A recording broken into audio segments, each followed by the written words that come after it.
everybody. Welcome to the Unbothered TV show. It's another good day in Zamunda. It's a good day to be alive. It's a wonderful Monday, even though it's raining. But hey, at the end of the day, what does rain do? It helps things grow. It cleans off a whole lot of stuff. So I'm actually grateful for the day. Y'all have a good day today? Yes. That's good. Was the pizza good? Oh, yes. Yeah, I should have got some wings, but then I said, no, I don't need everybody getting too full. So I just figured the pizza would just be enough. So I'm glad that y'all came. Give it up for y'all for just showing up for your girl. So I want to thank everybody that's watching and that's going to watch. And big shout out to Field House Entertainment TV for allowing the Unbothered TV show to go ahead and have this platform. So there's a couple of things I want to talk about really quick before we get started with the show. Did you guys see what happened in Nashville today? Yes. It's disheartening. I think 3 babies and 3 adults. And it was by a teenager. And am I wrong for saying that the teenager was a female? No. You don't. Now that's what we don't hear. You don't hear of a female shooter. And this here is just absolutely heartbreaking. My heart goes out to the families. My heart goes out to everyone that's involved. That has got to be so traumatic. It's, you know, back in the day when kids were angry with teachers, you either threw a book or you would have a tantrum. You might throw paper at the teacher. You might even flip them the bird and curse them out. But this here has like gotten completely out of control. So my prayers, and I'm sure your prayers as well, are definitely lifted up for the families of these 3 babies and these 3 adults. And I saw that one of the adults just became a father to a newborn baby. Wow.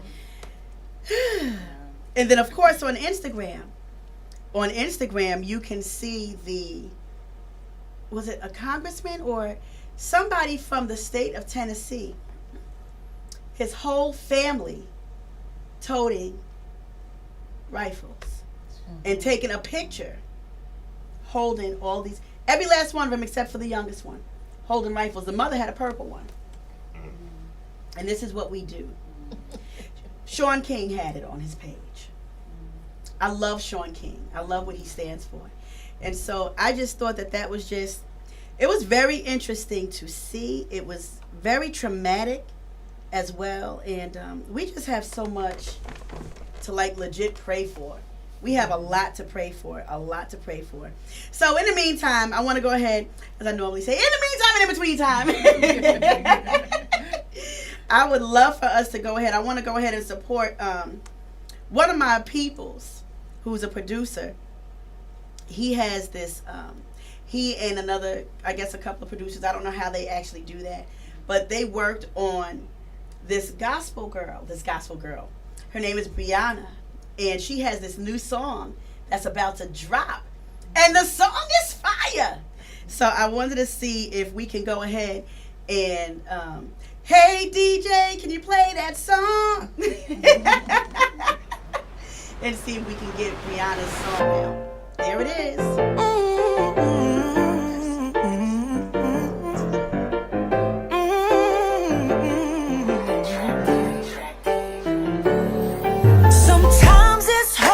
Be patient when the world gets you way down.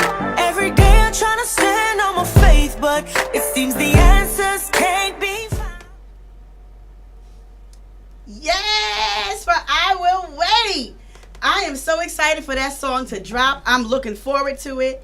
And when I tell you, I can't wait to really just, if you guys have not, definitely go to iTunes, support, and definitely place your order. We got to support good music. And here's the thing. Gospel music doesn't sound like the gospel music that it used to back in the day. It still doesn't negate the fact that it's gospel.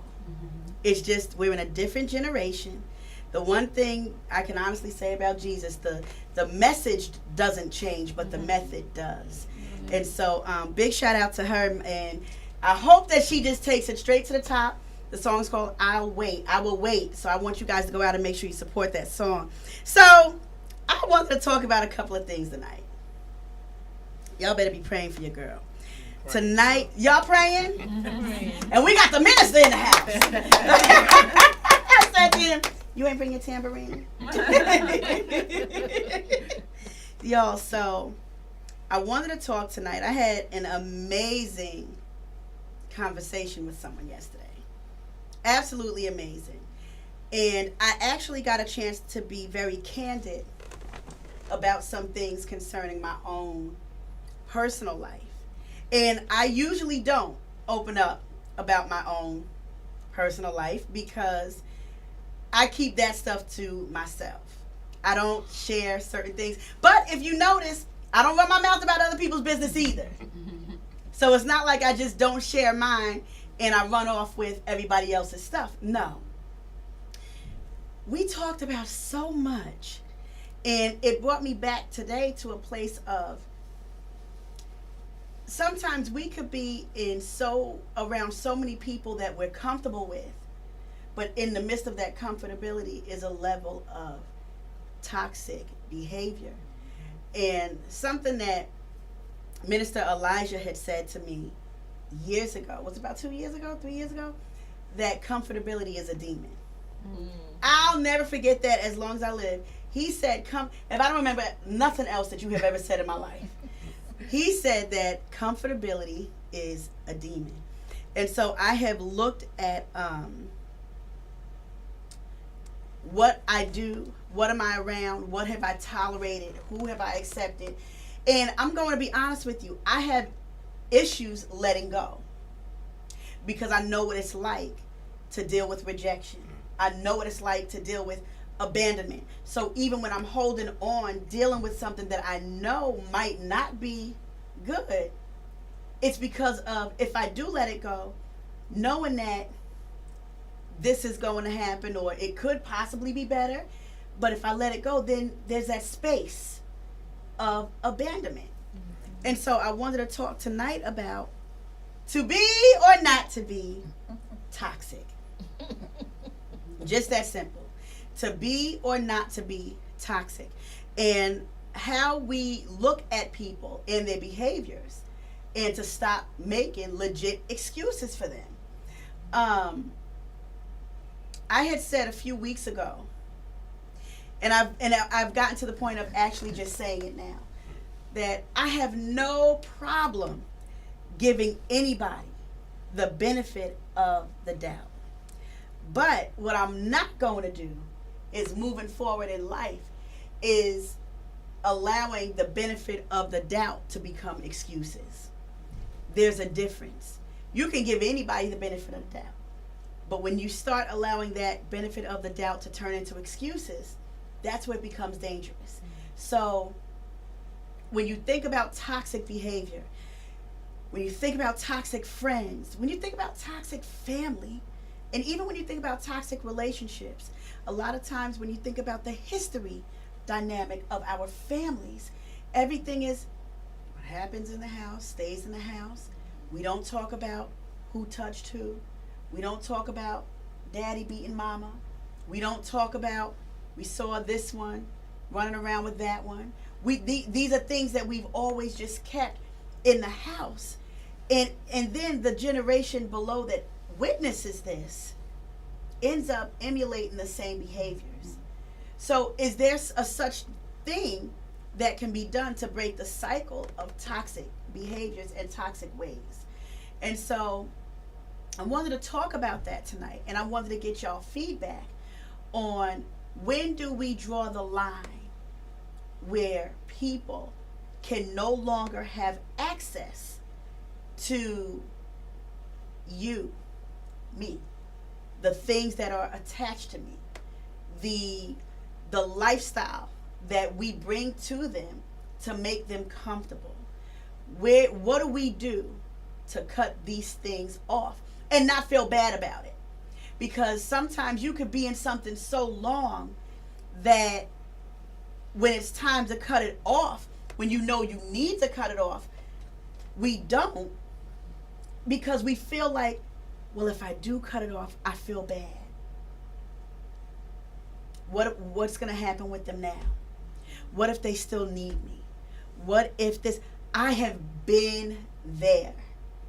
And one of the hardest things to do is detach, because you have this level of guilt embedded in your mind that this person needs you so much that they can't live without you.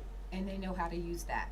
They know how to use it, and they bait you. So you know exactly what I'm talking about, Trish. That whole manipulation is a demon too. Yes. And it's a heavy spirit. And I don't know if am I saying this, am I wrong for saying that I see it more now? It's like a dog. Didn't I say it to you? Right. A dog eat dog world. Right. If the person, you know, you're with, if all they do is take and take and take, you know, at some point you have to say to yourself, enough. Enough. You know, enough. And that's in anything. That's in any situation. If you find yourself giving all the time and never receiving, there's a problem.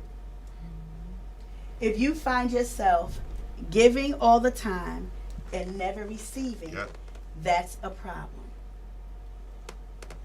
You know what, Norm? I'm going to tell you the truth about something. I think that I think we also have to be careful with our motive behind giving. So are we giving to kind of like bait them in and to keep them on the line? Or are we, go ahead, Minister Elijah, go ahead. So I get the whole thing about like being cautious and understanding about, you know, if you're giving all the time and not receiving. Right. But at the same time, you have to understand the person that you're dealing with, right? So you have to know them deeper than just the exchange of things, to me. Because, you know, if you're dealing with somebody that was never gifted anything when they were younger, then now you're dealing with those same things that they never, that was, you know, their way of showing love is not by giving, but your family expressed their way of showing love by giving. And so then your expectation in return is that, but they don't understand that way. And so then you're sitting there in your feelings because they're not giving, but the only way that they know to show love is another form, but that's not the way that you're used to. So I think that, you know, setting your expectations of one another and understanding the person, and I guess the thing, like the quote-unquote love language, right? Know what your love language is and what is, you know, because me personally, I'm a gift giver, right? So if I'm taking you out to eat and I'm doing this and I'm doing that, that's my way of showing you. But to somebody else, that could mean absolutely nothing to them. Right. You know, it could be like, oh, I thought we was just going out. And I'm like, no, I'm showing you that I love you. Don't I buy you this? Don't I do that? Right. So you have to kind of figure out the person and know them beyond that to know exactly what they're dealing with.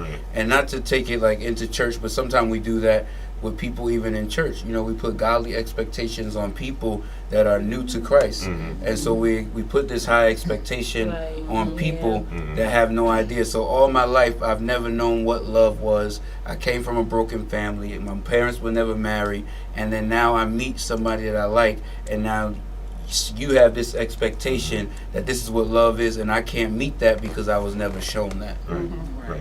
So that's a big thing too. That's good. Denise, you want to say something to that? No, You was thinking the same co-signing thing what with he that love. said. Yes, the love language. You have to be able to know your mate, although single, but That's all right. But you know what? Yeah, Right. Even being, but even being single, you have to still know your love language. right. Because when that time comes, when God decides to put you with somebody, and it's going to happen. It's going to happen. And when it does happen, you have to know you enough to know what you want And then you have to teach the other person what you want and what you need. I said something on the show yesterday about consistency. Okay? And I got a phone call. And they said, I heard you. I said, okay. They said, okay. I said, okay. Thank you. And then that's when I did hashtag I love roses. Hashtag pink is my favorite color. Because when people are, and I'm going to jump back to church. When people are paying attention to you, not because they want anything from you, but to love you or to treat you the way you deserve to be treated, especially when you've been mishandled, you now have to gently teach them. You know what I noticed that people do, which is very scary, and I've seen people do it. And let me know if y'all have ever seen people do this, okay? I gotta have this, I gotta have that. Oh no, see the last one that I was with did this and that. No, if this one can't do this, I don't want. No. That still shows to me brokenness. You're still angry. You're still bitter. Your level of festivity has not come down. Right. You're still like type hot. Right. And you know you see what I'm saying? That's somebody that has all these expectations of you that they're not willing to give themselves. That they're not willing to give themselves. But you want all of this because one person potentially was the influential factor of you being jacked up. It doesn't even have to be a whole bunch of people. It legit could have just been one person. And so we have to be careful. That whole piece, Minister Elijah, that you said about church, that thing, I felt a shift in my shanda. Because the church, who was I talking to? I was talking to somebody last week, and I said people are not ready for folks to walk in the doors, all tattooed. When Holy Gabbana was on the radio show, I would love for him to walk down the aisle at Bethlehem, Judah. Because I think we're a different kind of people. And two, we walk in being who we are, and that's it. But not all churches are like that. Right. You know, some churches would be like, okay, somebody call security. Because who is this walking in here? He's a child of God like anybody else. But the thing is, he's just wearing what he went through in the world. Doesn't make him less of a person. Some of us are hiding it. Elijah had to cover mine yesterday in church. I was in service. Elijah was like, oh, you doing this today? Like, sitting behind me, pulling up the back and everything, you know? And so, at the end of the day, one thing about me, I don't judge people based off of appearance. I've shared stories with people about, and I don't talk about this a lot, and I'm not saying it to toot my own horn. I promise on my life I'm not. But the one thing that I have done, I've sat on the concrete on 31st between 5th and 6th when I used to work in Manhattan with the same one girl when I was 19 years old working at FAO Schwartz. I was the executive assistant to the president and chief merchandising officer at FAO Schwartz at 19. This one girl, one bleached eye, one eye I didn't know what was going on with. Yeah, it looked like it just couldn't stop dancing. And then her mouth was just messed up. She was on the street. But I don't judge that. I have a heart for that because I've had family members that went through that. You see what I'm saying? So she would meet me every day at the same time, walk me to the building. I would buy her a bagel and sit on the concrete in front of the doors of the building in suits. My mom at the time, she used to work at in the garment district, and the places that she used to get back then, she would have all these bad to the bone suits, these women's suits that I promise you at 19, you would have thought I was like big bucks, you know? And so, but I didn't care about that. To me, clothes is clothes. You can wash them or throw them away and buy some new ones. She couldn't. I would sit right on the concrete with her. And she'd be doped out. The church, somebody walks in the church that is toxic. It's because they're coming to get a detox. Right. They're not coming there to stay sick the way that they have been.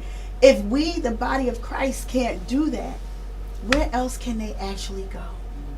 Where can they go if the church is not available to help them? You know? And so that whole judging piece really did something to me, because where we're going now, these young people, there's a level of ruthlessness that I've never seen, and I haven't even been around long enough. But the ruthlessness is sick. It's getting colder too. It's getting, they're getting colder. The hearts are getting colder. The mothers, the grandmothers are like 30 years old. I mean, I remember my grandmother was 70 something, you know. My grandmother was 78 when she passed, and I forgot how old I was. I was just about to get. You told her age, tell yours.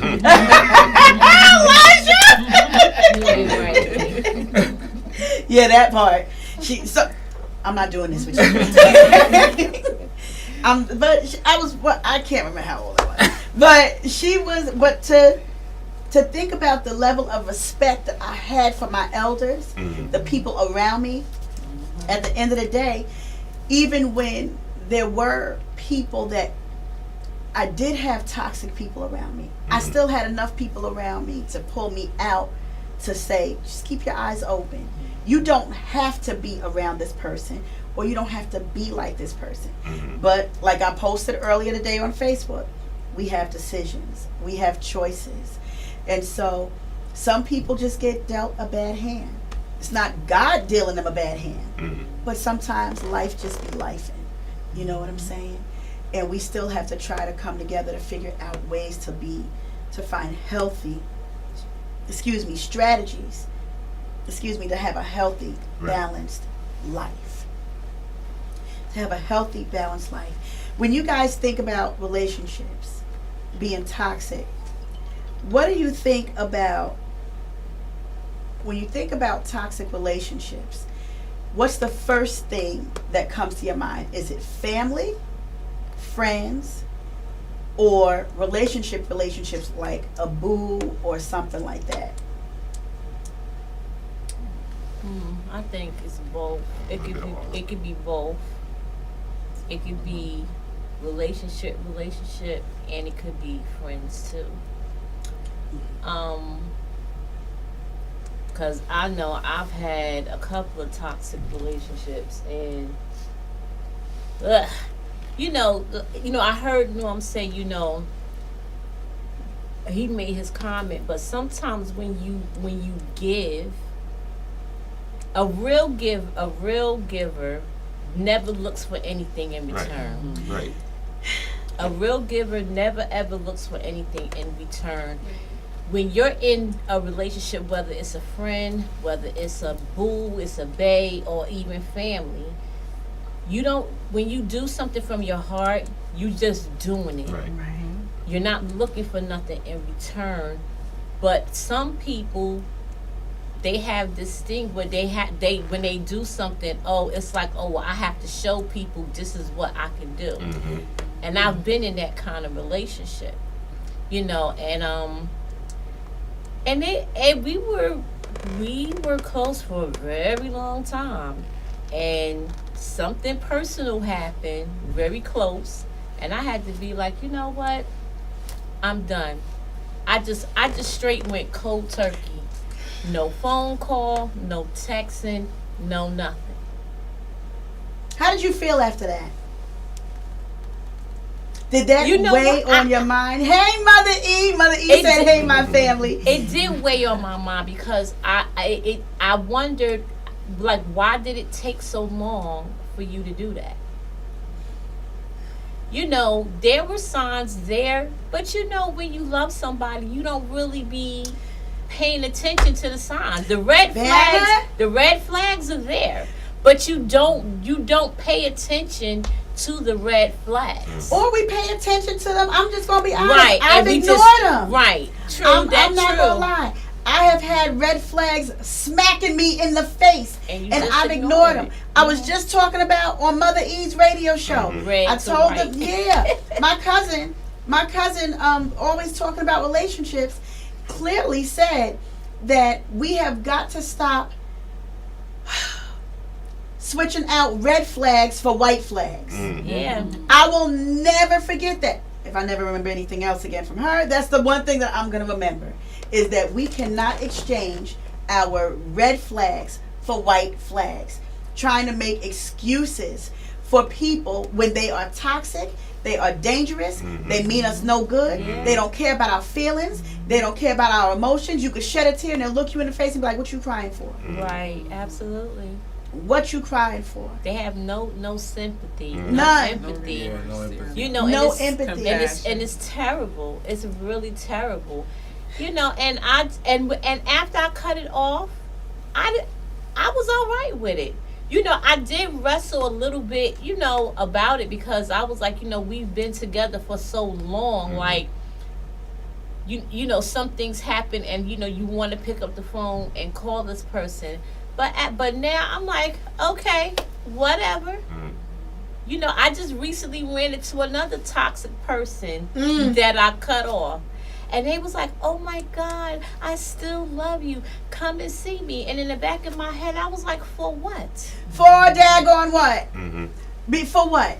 And so for you to go ahead and milk me for something else, or for you to use me, or for you to think you could talk to me crazy, and then I'm just supposed to take it? Absolutely. I was like, my what is it? I said, my integrity. You scandalized my integrity. You scandalized my name. You lied. So I'm like, you know what? At the end of the day, oh yeah, I love you too, but I'm not going to see you. I'm going to keep on doing what I was doing, but without you, because like you said, you won't milk me anymore. You won't milk That's a my hard creativity. You won't prostitute me anymore. Stephanie Mars said, we are blinded by the light. We are blinded by the light. And you know what the sad part is? And she's 100% right. That whole blinding part is, it's okay. Like if I stare at this light straight ahead long enough, I'm not going to see anything. Right. I'll just see the light and I'll see spots. I'll get dizzy. It'll probably give me a headache. And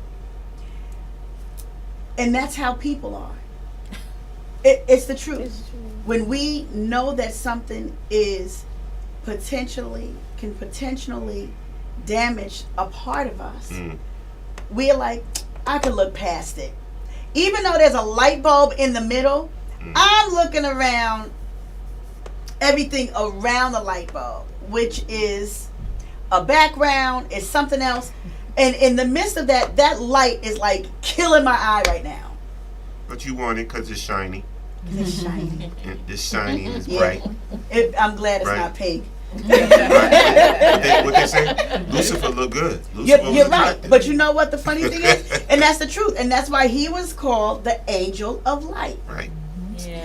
He's called the angel Yeah. of light. And I've actually talked about that Jesus is the light of the world and he is the angel of light. Y'all better know which light you rocking with, There you go. because that kind of light is deception. Yes.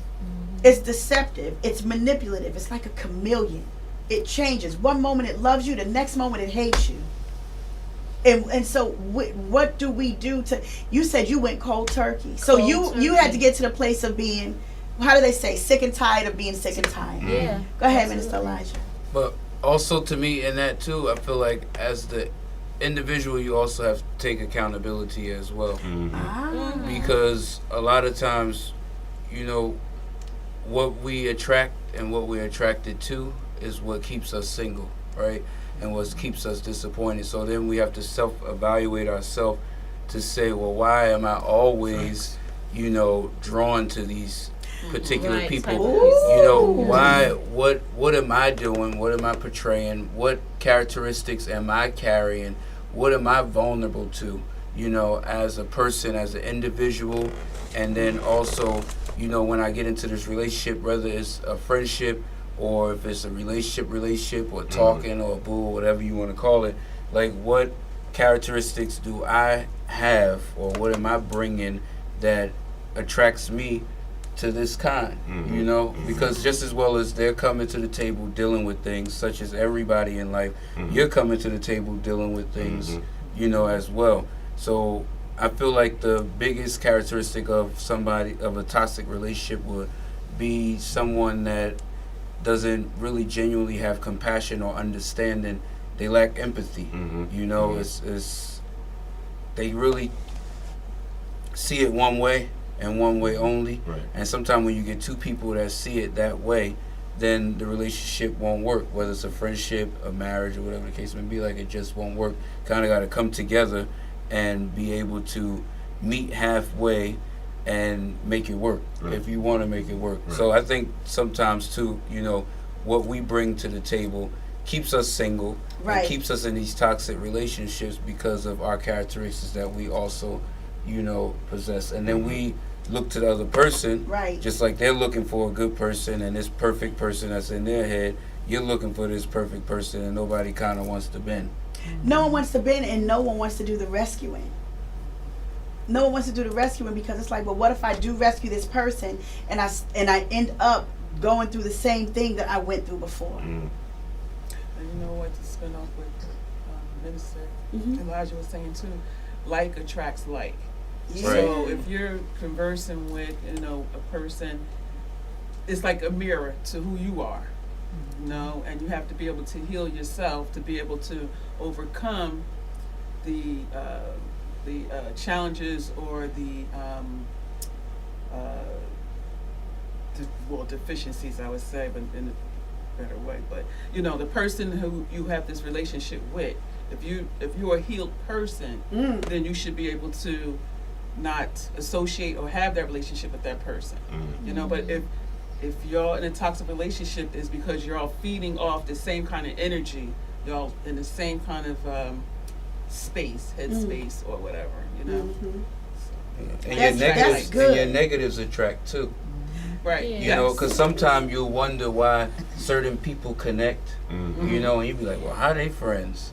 You know, it's their I've had a couple of the those. negatives attract too. You know, so one person may be a bold-faced liar, right? And the other person may be like a little secret liar.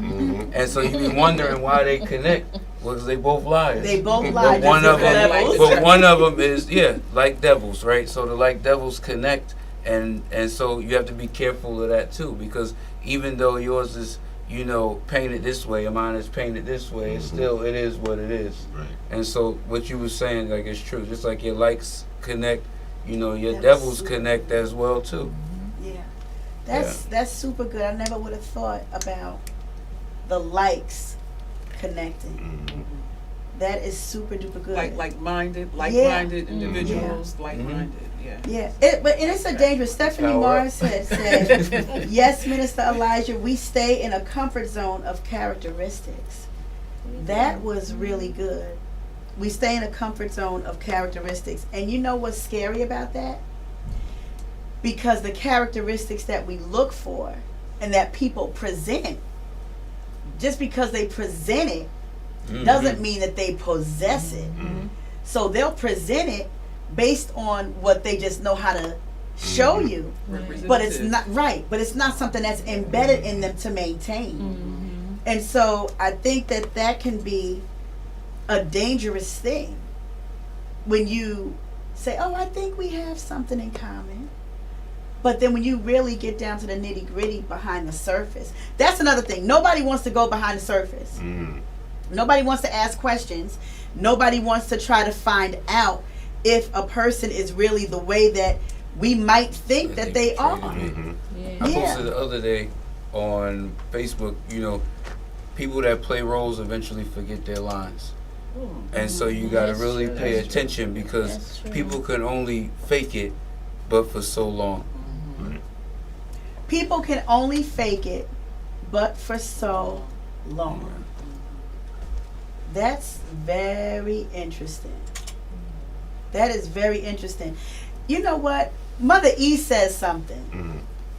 that I'll never forget. Mother E said, and I want to say she said it like last week. Mother E had said something like, a devil can't pretend to be holy. A devil cannot pretend to be holy. And I said, oof, I felt that. Now the devil can be several different things, but it's still a devil. And there's but so much that the devil is going to be able to do before the truth about who that demon is or that devil is going to be manifested and come forth. And so I think in order to have a healthy, balanced life, a healthy, balanced relationship, healthy, balanced friendship, healthy, balanced even with family, is to be honest that folks are legit jacked up and you really don't have to be around them. My mother is like super big on family. She says I'm not. Now, it's not that I'm not, Sandy. It's not that I'm not, Trish. It's not that I'm not really big on family. I love family. I do. But, and my family will tell you, I'm just a straight shooter, no chaser. And so if I see certain things that I think is a pattern, I cut it off. I don't want to be bothered with that because I have to protect my peace. I have to protect how I'm going to respond. My pastor, Bishop Anthony W. Gilliard, the best pastor in the world, big shout out to him, he had said that it's important to make sure that you have the right response. That people, let them respond the way they do, but you just pay attention to how you respond. Right. And so that I can have the right response from my mouth, I have gotten to a place where I thought my cutoff game was sick years ago. Now I blink and people are cut them off because I don't have the time for it. I don't have the time for it. I don't have the headspace, and I'm sick and tired of my heart being hurt and broken by giving, like Vanna said, and trying to be the one with the likeness to find out that there was an agenda or something hidden behind the likeness. I'm so now big on relevancy.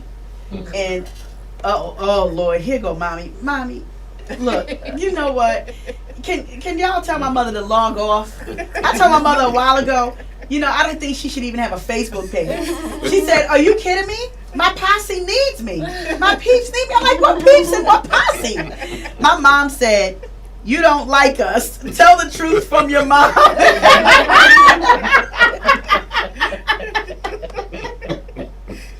Ma, it's not that I don't like y'all. You know, it just is what it is. It's not that I don't like y'all. But you know, shoot, I'm like you to a degree. I'm like, now that I think about it, I'm like my father in that area. My father will cut you off and not care if you family or not and not deal with you. My mother, on the other hand, is like, we're family, we go through things, we'll get over it, let's come back together. Me, I'm like, come back together for what? No, I don't care if we family or not. So that's why she said, you don't like us. Mother E's getting her. She said, girlfriend, stop. You got to hear Mother E and my mom on the phone. Mother E will call my mother and say, hey, girlfriend. They are funny together. I promise you, it's like watching the Golden Girls. But it's the truth. We shouldn't have to still accept it, even if it is family. The point of the matter, toxicity, am I saying it right, Elijah? Yeah, Toxicity is still a form of abuse. And we don't want to look at it for what it is, the truth of what it is. If we go ahead and choose to accept, choose to allow people to treat us in a manner that's damaging versus developing, then that is something that is, what's the word I'm looking for? Destructive. Well, one thing's for sure, even if you're invited to the game, you don't have to play. Come on here, coach. Okay, you don't have to play. You don't have to play. I'm the one that you call the glue. So even if there's things going on, I'm not going to be I'm not going to cut you off. Okay. Okay, I'm going to pray for you. Yeah. But I'm learning to set boundaries for you now.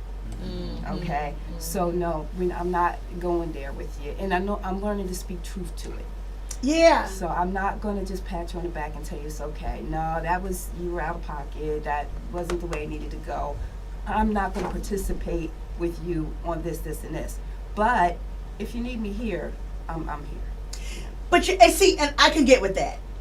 Because regardless if I speak to you or not, even if I don't like you, and I stopped fooling with you, if you need me, it's something that I think that you really need me for, I'll rock out and be there for you. But that boundary part, I told someone today, I said, boundaries have to be set. Or did I say it last night? Boundaries have to be set for this particular person. Even for family. Family's number one. Because to be honest with you, a lot of family are energy vampires. Some family, I'm going to keep it 100. I know, look, I love you, we family and all that, but some of y'all just drain my total spirit. Yeah. And see, y'all are married. So when you're dealing with family, it's on a whole different perspective, because you got a big family. You got a lot of folk in your family.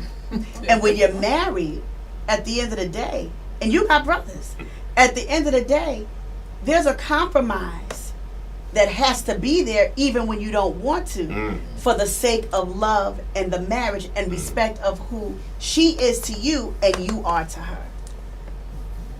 I did not want to go nowhere where I knew Dwayne's sister was going to be. But Dwayne, I got that problem in my family right it is now. what it is. But guess what? Dwayne's heart was like, come on, Tiff, don't worry, it's going to be all right. You know, he's from Texas, so he was straight country. Come on, Tiff. And you know what? I said, okay, Dwayne, I'll go. And if I see her, I'll be nice. Lord faces, she was never around, so it worked out. But for the most part, that's what I'm working on. My church mother is helping me in that area. I am not ashamed to say that I need help in regard to not cutting people off. I'm just not for the okie doke, period. And like my mother said, I don't like us. You don't like us. I don't like the family. It's not that I don't like the family. I ain't got time for no foolishness. And if I don't take foolishness from my family, I wish the whole heaven and that I would take it from anybody else. Yeah. And that's why it's easy for me. I hate to say it like this. That's why it's so easy for me to cut other people off. Because if I can cut my own family off, everybody else is easy.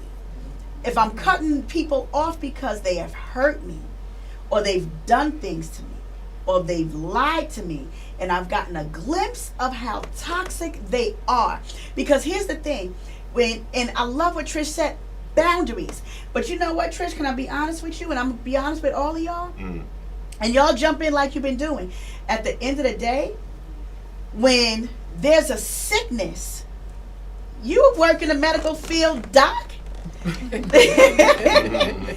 When, and Elijah, let me know if I'm wrong.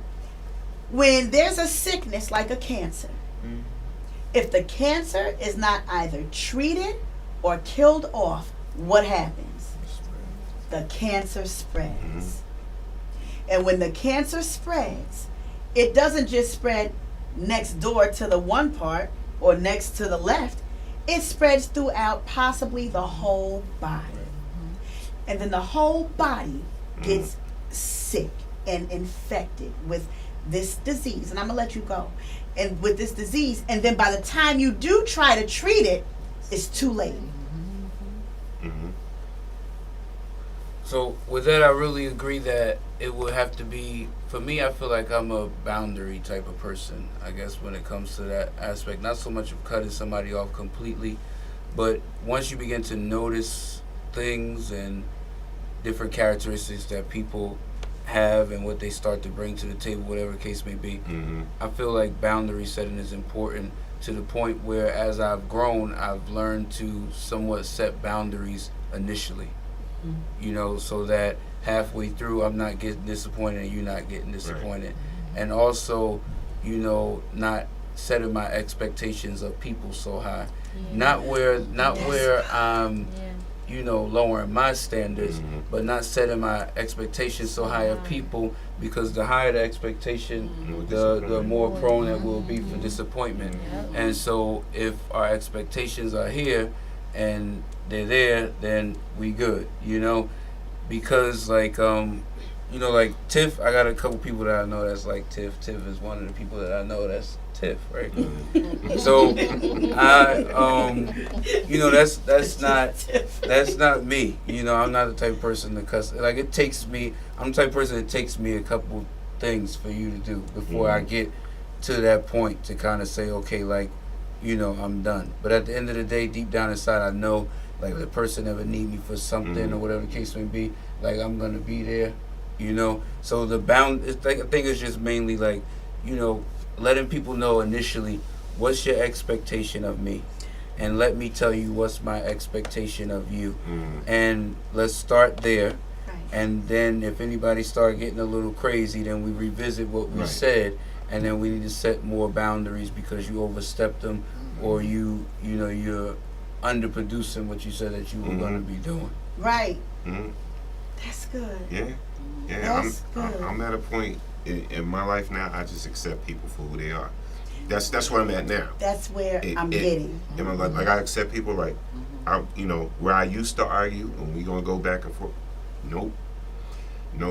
Because I realize, you know, it's like you can't. How they say, the leopard thing, you can't change the leopard spots and whatever like that. So if that's just who they are and that's their character, it's not up to me to change it. That's just who they are, and I accept it. But I know how to deal with you accordingly now. You know what I'm saying? So, but I'm not gonna argue. I'm not gonna fight you. You know what? My days, I don't argue in relationships. Now that I can be honest with, I got receipts. I do not argue in relationships. Outside of relationships, it's a whole different ballgame. You know, but I think that I'm at a place now where I still appreciate Trish, even with the boundaries, because I'm learning how to just that's me. That's me now. just hush and draw the line. It took me a long time to get there. I still struggle with certain things because sometimes folks try to poke the bear. And so I try not to respond the way that I used to. My dad and my church mother have said that they are very proud of me because they noticed that I have managed my temper with people. And even now, my church mother jokes about it with me every day. If she'll say something and I just go, I don't even say anything. I just go, And then she'll say something else and I go, She said, Tiff, you got so much better because you just don't say nothing. And I know whenever I hear, that means you want to say something and you don't. And it's the truth. I'm learning how to, what's the word? I'm learning how to not give my voice to what's not worth it. Not everybody or not any and everything needs my sound attached to it. And I'm there. I'm learning how to manage the emotional part, because I'm very sensitive when I feel like somebody's trying to punk me, or when somebody's trying to lie on me, or when someone's trying to make me look out to be less than what I am, number one, Right. or put me in a light of being this person that I'm not, because that's what they want me to be to make themselves look better. You know what I'm saying? Yeah. So, so what these little hellish imps do is try to plant this poison to other people to make it seem like, oh, you like this, and then everybody's looking like, oh, you like this. But see, the thing is with me, you want to look, I'm gonna sure enough give you something to look at. And then I had to learn, Tiffany, girl, you put them stilettos on and you walk past anybody anyway. Because the truth of the matter is, you know who you are, regardless if they know who you are or not. Right. Right. I know who I am. Like the DI said, that's my my mentor. She's like my big sister. I know who I am and I know whose I am. So what other people's mindset of me is, it doesn't matter. I'm at a place where I don't care. But for a long time, stuff would hurt my heart. And it would hurt my heart because I love easily. And not just easily, but I love hard. And when I realized that and I could love a stranger. You know, I'm a hugging person. I had somebody approach me at the mall. And when I was at the mall, I had my fox cape on. And this woman and her mom walked up to me. And they looked like they wanted to touch it. I'm like, God, please don't let them put their hands on me. You know? And so she said, can I? I said, yes, you can. And so then she rubbed it. She said, this is beautiful. I said, well, thank you. I said, come here and give me a hug. That's just me. I just got that. My Nana was like that. My father's mother would hug people. Come here, Poonie, and give me a hug and give me some sugar. That's how my Nana was. You know, my Aunt Bev is like that. My Aunt Bev is just like that. And so there's certain things that I have that I've inherited from my family. My grandmother, my mother's mother, was a giver beyond a giver. You know, and so I take those things to heart when people do certain things. And I'm learning now, Tiffany, people are going to be who they are. You be who you are. And when they show you who they are, believe them. And when you believe them, still don't change. Right. That's the hard part, to not change. I be asking God to please just, you know, to remove the toxic people from my life, and or show me, like you just said, show me who they are, reveal my enemies or whomever don't have any good for me. Yeah. You know. Yeah. Reveal them. Yes. And if they don't have any good, yes. reveal and remove. Yeah. Right. Yep. Talk about double R. We don't need Rolls Royce. Reveal and remove. Right. That's Just that simple. Because now that you've gotten the revelation, you don't want to play with it. You know, that's how things become toxic. We play with things thinking that it ain't that bad. And then when that thing overtakes us, it's like, well, how did I get here? Because you decided to dipple and dab with this thing that you should have just left alone from the gate. Playing with You Pandora's said that box. red flag with the That red flag turning to white flag. Turn it into white flags. When my cousin posted that, I said, that's a whole preaching moment. That's a whole word. And so I want to be very careful as we go on with our lives, that we love ourselves enough to not let people consume us with their toxic behavior, and to not believe that we have to tolerate it once we see it for what it is. The last thing we need to do is engage in anything that's trying to engulf us, to kill us, because they don't want us to live for their own growth and whatever. That's what snakes do. That's what snakes don't care what size you are. They hungry. They want what they want. They just gonna come after you and try to eat you and kill you. And so we just have to be very, very careful. I thank you guys so, so much for rocking out with us in the audience today. And I'm looking forward to next Monday. I got a couple of things coming up. I think the next few Mondays is going to be incredible.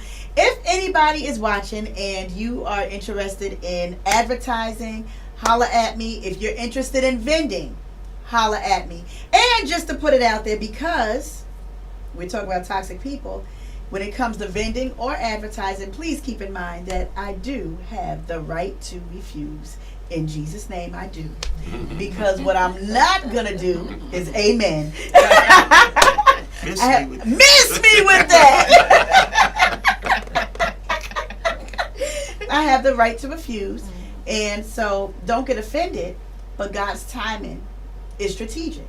And when I have, whether it's a guest or even with vendors, I ask God who. So if you guys are interested, holla at your girl. You can hit me up at 209-UNB-THRD, 209-UNB-THRD. That means unbothered. And let me know what's good. Is it okay, Mr. DJ, if we could go ahead and show our weight one more time as we close out, if it's possible?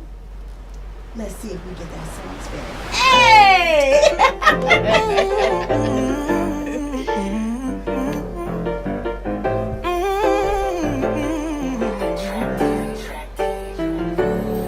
Sometimes it's hard to be patient when the world gets you way down. Every day I'm trying to stand on my faith, but it seems the answers can't be found.